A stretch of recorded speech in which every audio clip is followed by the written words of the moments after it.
Kenneth Thompson's hands were shaking as he pressed down on the elderly man's chest against the cold bathroom floor at the airport. 2 in the morning, empty terminal, and he was all alone with a stranger who hadn't been breathing for 4 minutes. Come on, Kenneth whispered, applying chest compressions with the precision of someone who'd done this 1,000 times before. The man was wearing a $3,000 suit, a Patek Philippe watch that cost more than Kenneth made in 5 years, handmade Italian shoes. But none of that mattered right now. All that mattered was the fact that Kenneth knew exactly what to do, even though nobody should ever find out how he knew. His hands moved with perfect muscle memory, finding the exact spot on the sternum, applying just the right pressure, mentally counting the intervals he'd practiced thousands of times in his previous career. Sweat was running down his face as he worked, mixing with tears he didn't even realize he was shedding. The pulse came back weak, then stronger, then stabilized. The man opened his gray-blue eyes and looked straight at Kenneth with silent gratitude before passing out again. Kenneth had no idea he'd just saved the life of Henry Blackwood, one of the richest men in America, or that this decision would change everything forever. Because in 18 hours, this man's multimillionaire son would be offering $500,000 to find whoever saved his father, and Kenneth would have to decide whether it was worth risking everything to claim a reward that could transform his life forever. But there was a secret Kenneth had been carrying for 8 years, a secret so heavy it had forced him to hide his true abilities while cleaning bathrooms where he used to save lives, a decision that had cost him his career, his marriage, and his dignity. A decision he'd made to save an 8-year-old child in Chicago on a freezing winter night, breaking every medical rule he'd sworn to follow when he received his license. The boy was dying from cardiac arrest after a car accident. Protocols demanded waiting for authorization, but Kenneth couldn't watch a child die because of red tape. He acted on instinct, saved the life, but lost everything. Medical license, career, marriage, dignity, future. 8 years of penance cleaning the same hallways, being invisible, paying the price for doing the right thing at the wrong time. Now, with his hands still dirty from the blood of the richest man in Iowa, Kenneth would face the biggest dilemma of his life: reveal who he really was and risk everything again, or stay invisible forever, knowing he'd just performed the most important medical act of his career while wearing a blue cleaner's uniform that marked him as disposable labor. Kenneth Thompson knew every stain on the marble floor of Cedar Rapids International Airport, every scratch on the windows, every corner where dust accumulated.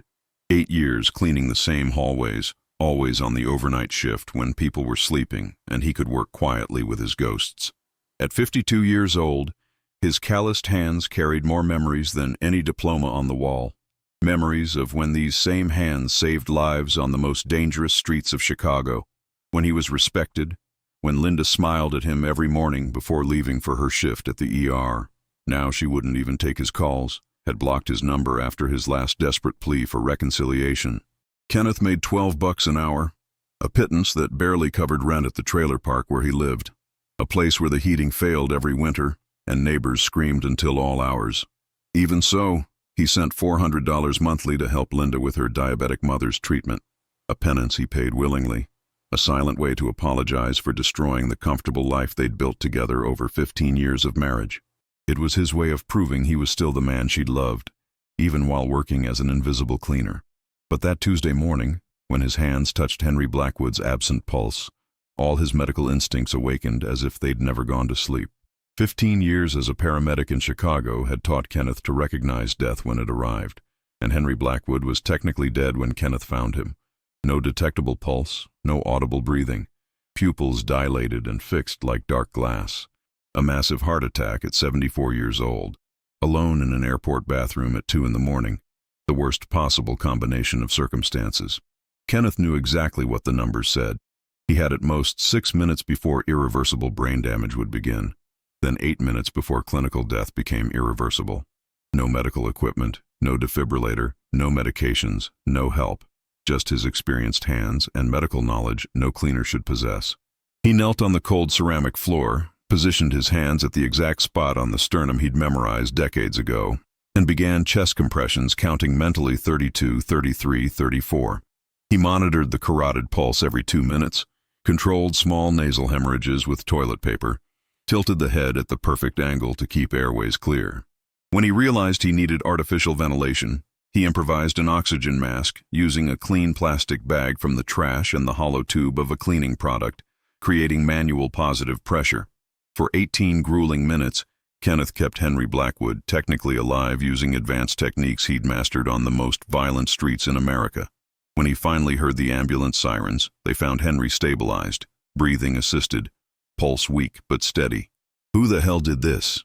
asked the head of the paramedic team, clearly impressed with the professional work.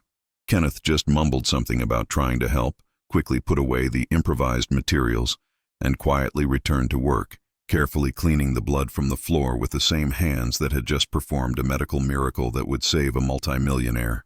Henry Blackwood wasn't just an elderly man who'd collapsed in a bathroom. He was the founder and chairman of Blackwood Pharmaceuticals, a $3.2 billion empire that had developed some of the most important medications of the past 2 decades. His labs in Boston employed 12,000 people.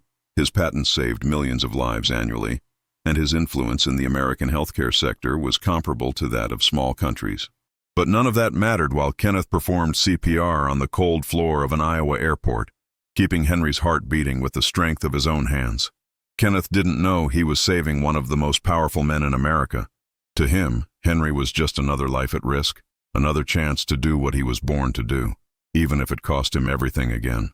3 hours later, when Alexander Blackwood received the call in London informing him that his father had suffered a heart attack but survived thanks to the intervention of a Good Samaritan, he immediately canceled an $800 million merger and ordered his private jet prepared.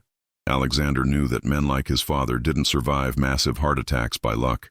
Someone with real medical knowledge had saved Henry Blackwood. The flight from London to Cedar Rapids felt like the longest 8 hours of Alexander's life, his mind racing with questions about who could have performed such advanced medical intervention in an airport bathroom at 2 in the morning. Alexander Blackwood had been CEO for 15 years, accustomed to solving crises with money and influence. At 45 years old, he commanded a pharmaceutical empire inherited from his father, but had always known he'd never be the visionary that Henry was. That's why, when he arrived at Cedar Rapids Hospital after 8 hours of direct flight, one obsession consumed his mind: finding the man who'd saved the only person in the world he truly respected. The doctors were straightforward. Only someone with advanced medical training could have kept Henry alive for 18 minutes using improvised techniques. This man performed CPR with the precision of an experienced paramedic, explained the chief cardiologist. He knew exactly where to press, how to monitor vital signs, even improvised emergency equipment with non-medical materials. He's not an ordinary Good Samaritan. He's a professional. Alexander offered $500,000 reward on the first day, then raised it to $750,000 when nobody came forward. He hired 3 private investigators to research every employee who'd worked at the airport that night, offered $100,000 for any information leading to his father's savior. But the man who saved Henry Blackwood remained completely invisible.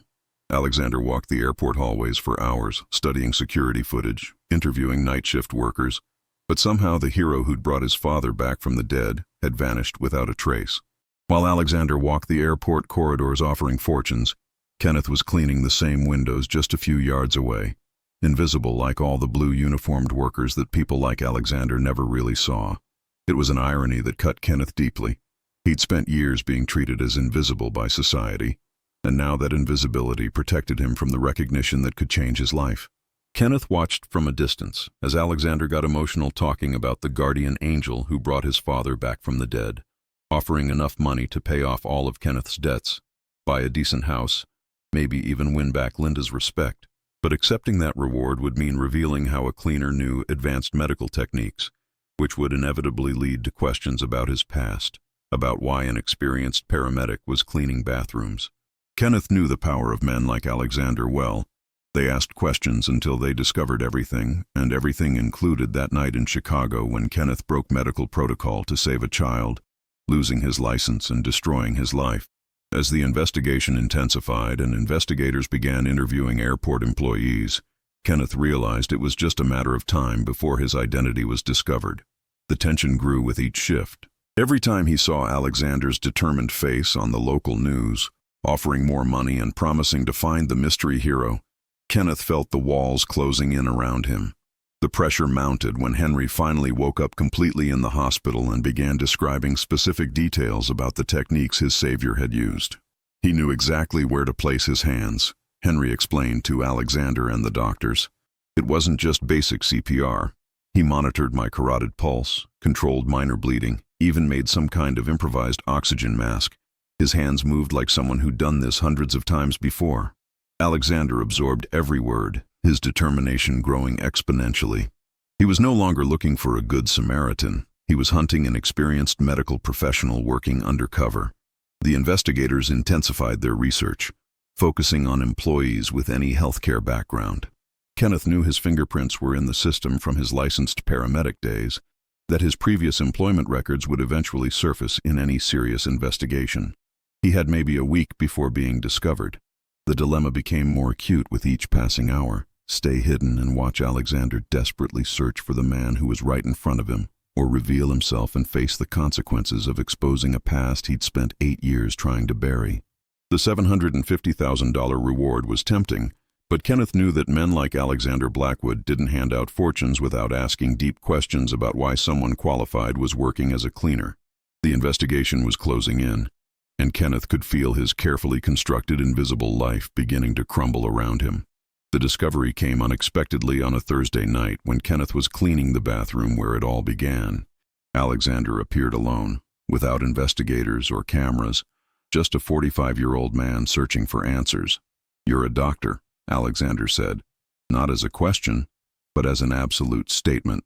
Kenneth stopped scrubbing the floor and looked directly into the eyes of the son of the man he'd saved. "I was," he replied with a voice that carried 8 years of resignation and defeat. "Lost my license a long time ago." Alexander stepped closer, his body language changing from authoritative executive to genuinely grateful son. "The security cameras showed your hands during the rescue. You applied techniques I've only seen in first-rate hospitals.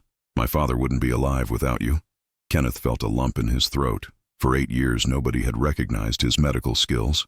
Nobody had treated him like the professional he once was. "Why are you working as a cleaner?" Alexander asked, his voice softening with genuine concern.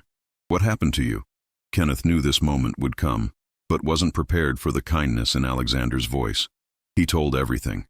That night in Chicago, the 8-year-old child in cardiac arrest, how he broke medical protocol to save a life and lost everything because of it. His hands trembled as he described the weight of making the right choice at the wrong time, the price of putting human life above bureaucratic rules.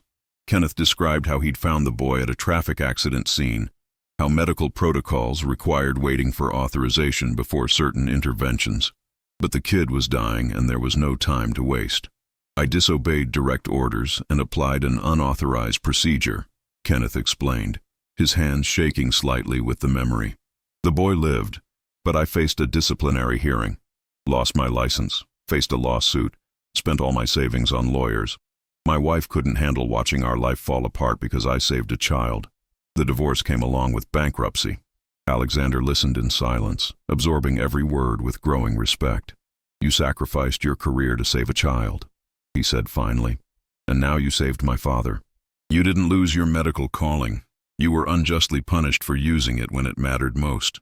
Kenneth felt tears he hadn't shed in years burning his eyes. "I don't regret saving that boy," he whispered. "But I lost everything. My wife, my home, my self-respect. I spent 8 years cleaning bathrooms when I should have been saving lives." Alexander placed a firm hand on Kenneth's shoulder, a gesture that carried more weight than any words. "You never stopped saving lives. You just saved the most important one of all, my father." The sincerity in Alexander's voice broke through years of carefully built emotional walls, and Kenneth felt something he'd forgotten existed. Hope that maybe his sacrifice had meant something after all. Alexander made a promise in that airport bathroom that would change everything forever. "You're getting your medical license back," he said with the determination of someone accustomed to moving mountains and reshaping reality. "I'll use every bit of my influence, hire the best lawyers money can buy, do whatever it takes to clear your name and restore your reputation. And when your license is restored, I want you to run one of my clinics." Kenneth couldn't believe what he was hearing. Couldn't process that this nightmare might finally be ending. "Why?" he asked, his voice barely above a whisper. "You don't even know me." Alexander smiled for the first time since arriving in Cedar Rapids. a genuine expression that transformed his entire face. "I know enough. Any man who sacrifices everything to save a child, then saves my father 8 years later using those same hands and that same heart, is exactly the kind of doctor this world desperately needs." But there was one condition Alexander imposed, one final test that would determine Kenneth's future. "I want to meet the child you saved," he said with quiet intensity. "I want to know how he is, what happened to him, what kind of life he's living now. If you sacrificed everything for that decision, I need to understand the complete impact of your choice." Kenneth agreed without hesitation, knowing that opening this old wound would be painful but necessary. They flew to Chicago that very night, Alexander insisting they use his private jet, treating Kenneth not as an employee but as an equal, a fellow man who understood the weight of life and death decisions. Tommy Martinez was 16 years old now and graduating high school with honors when Kenneth and Alexander found him at a public school on Chicago's South Side. The boy had become an articulate and intelligent young man with plans to study medicine, inspired, according to his mother Maria, by the angel doctor who'd saved him 8 years ago. "He always talks about the man who brought him back," Maria explained with tears streaming down her weathered face when Kenneth introduced himself.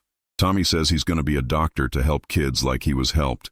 That man, he didn't just save my son's life, he gave our whole family a future to believe in." When Tommy saw Kenneth, recognition was instant despite the years that had passed between them. "You're Dr. Thompson," the teenager said, using the title Kenneth hadn't heard in nearly a decade. "I remember your hands. You held me when I was scared, told me everything was going to be okay." Alexander watched the reunion with growing emotion, realizing that Kenneth hadn't just saved one life. He'd inspired an entire family, changed the trajectory of their future, planted seeds of hope that had grown into something beautiful. Maria had worked 2 jobs to keep Tommy in school. The boy was studying pre-med at 16, and the entire Martinez family had become advocates for paramedics and emergency professionals. "Your sacrifice saved more than my son," Maria said to Kenneth, her voice thick with gratitude that had never dimmed. "He saved our dreams, our future, our hope. You gave us everything." Alexander fulfilled every promise he'd made in that airport bathroom, moving heaven and earth to restore Kenneth's reputation and future. Using his influence in the medical sector and a team of specialized lawyers, he managed to get Kenneth's case reviewed by an independent medical tribunal. The new judges, presented with all the evidence, including Tommy Martinez's testimony and Kenneth's recent rescue of Henry Blackwood, concluded that Kenneth had been unjustly punished for an ethically correct medical decision. His license was completely restored, all disciplinary records were expunged, and he received an official letter of apology from the Illinois Medical Board. Alexander also offered Kenneth the directorship of the new community clinic he was planning to open in Cedar Rapids, specifically designed to serve low-income workers who couldn't afford expensive health insurance. "You understand the needs of this community," Alexander explained with conviction. "You've lived like they live, struggled like they struggle.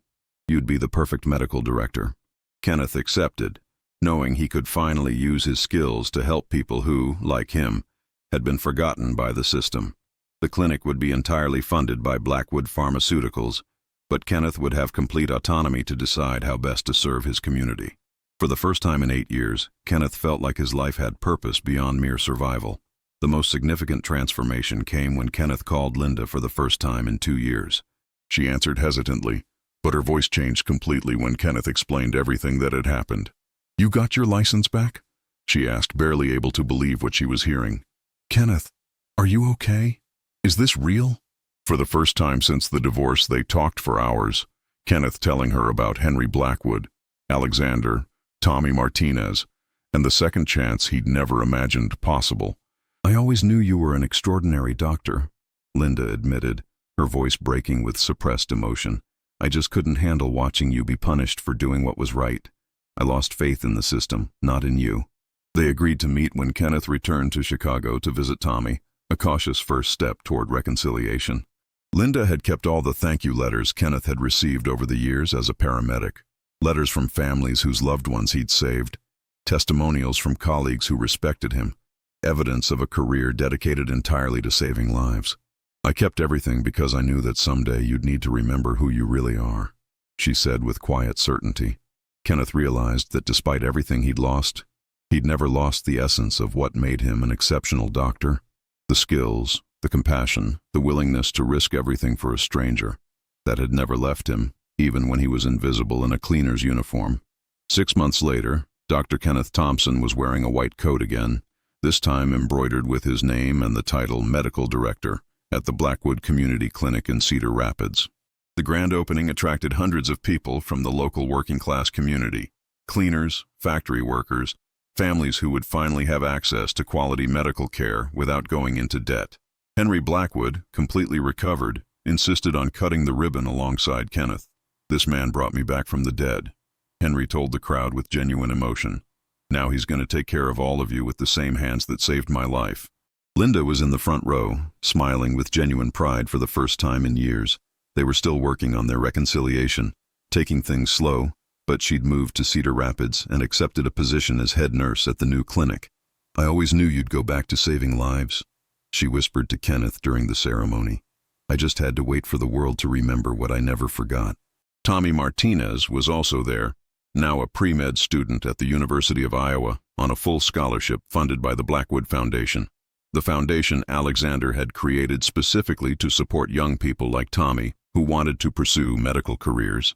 The boy who'd changed Kenneth's life was now becoming the doctor he'd always dreamed of being. Kenneth knew that his journey from cleaner to respected medical director wasn't just about second chances. It was living proof that doing the right thing always pays off in the end, even when the price seems too high to bear. He'd saved Henry Blackwood because that's what a doctor should do, regardless of whether he was wearing a white coat or a cleaner's uniform. And that decision hadn't just saved one life. It had restored his own life and inspired an entire community. Henry visited the clinic weekly, not as a patient but as a friend and mentor. Alexander had become more than a benefactor. He was the son Kenneth had never had, someone who saw in him the kind of man he wanted to become. "You taught me something about character," Alexander said to Kenneth one ordinary day. "Money can buy a lot of things, but it can't buy the courage to risk everything to save a life. That kind of courage comes from something much deeper." Kenneth smiled, looking through the clinic windows at the streets where he'd once worked as an invisible cleaner. Now those same streets were filled with people coming to seek medical help, knowing they'd find a doctor who truly understood their struggles because he'd lived those same struggles. His decision to save Tommy Martinez 8 years ago had planted a seed that was now blooming into an entire clinic dedicated to serving society's forgotten. The boy, the multimillionaire, the cleaner, and the doctor, all connected by the simple truth that every life is worth saving, no matter the cost.